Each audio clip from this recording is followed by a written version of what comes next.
नाशिक जिल्ह्यातील आजच्या महत्त्वाच्या घडामोडी जाणून घेऊया बागलाण वृत्तांत न्यूजवर। निफाड प्रवासादरम्यान चोरी करणाऱ्या महिलांना पोलिसांनी केले जेरबंद। निफाड पोलिसांची धमाकेदार कारवाई। कळवण हातगड येथील महिलांचा पाण्यासाठी कळवळ पंचायत समितीवर हंडा मोर्चा। ताहराबाद अंजदे येथील शेतकरीचा रोटरमध्ये अडकून दुर्दैवाने मृत्यू। देवळा पाण्याच्या टाकीत बुडून 2 वर्षीय चिमुरडीचा मृत्यू। खामखेडा येथील धक्कादायक घटना। नाशिक रोड परिसरात नाकेबंदी करत 23 गोवंशांची पोलिसांनी केली सुटका, गुन्हे दाखल। चांदवड तालुक्यातील रायपूर येथे भर दिवसा बिबट्याने दर्शन दिल्याने नागरिकात घबराट, पिंजरा लावण्याची मागणी। येवला तालुका पोलीस पाटील संघटनेच्या अध्यक्षपदी मारुती पिंगर पाटील यांची निवड।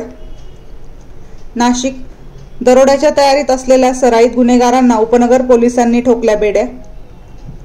सटाणा परिवहन विभागाच्या वाहन पासिंग बाबतचा दंड बंद करण्यात यावा, शिवनाथ पवार यांची मागणी।